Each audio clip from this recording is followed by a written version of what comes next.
একজন প্রবাসী জানে যখন সে বাড়িতে যায় তখন তার মনের ভিতর কি যে একটা আনন্দ, এই আনন্দটা আসলে কাউকে প্রকাশ করে বোঝানোর মতো না। বিদেশ আসা অনেক সহজ, কিন্তু বাড়ি ফেরাটা অনেক কষ্ট, যেটা প্রতিটা প্রবাসী ভালো করেই জানে, কারণ বাড়ি যাওয়া একটা স্বপ্নের মতো হয়ে যায়। আলহামদুলিল্লাহ, আমি অনেকদিন পর বাড়ি যাচ্ছি। ফাইনালি আমার স্বপ্ন বাড়ির যা, দীর্ঘদিন অপেক্ষা করার পরে আসলে আজকে বাড়ির যাইলাম। তো যাও ঘোরাঘুরি করে গেছে, অনেক লোকে আমার দেখা সাক্ষাৎ হয়েছে না, কত হয়েছে না, কেউ রাগ করবা না, কারণ আমি ইমার্জেন্সি একটা কাজে যাইলাম। তো সবাই দোয়া করবা।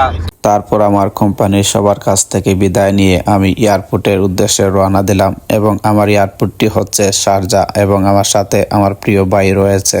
এবং আমি যেই কোম্পানিতে কাজ করি, এই কোম্পানি থেকে শারজা এয়ারপোর্ট হচ্ছে 100 কিলোমিটারের কাছাকাছি। তো আমাদের এখানে যেতে প্রায় 1 ঘন্টা লেগে গেছে। পর আমরা নিরাপদে এয়ারপোর্টের ভিতরে চলে আসলাম, এবং আমি আমার সবকিছু চেক করতেছি, কারণ এই এয়ারপোর্টে যেহেতু আমি কখনো আসিনি, তাই পাসপোর্ট এবং আইডি কার্ড সবকিছু ঠিক আছে কিনা না এগুলো চেক করতেছি।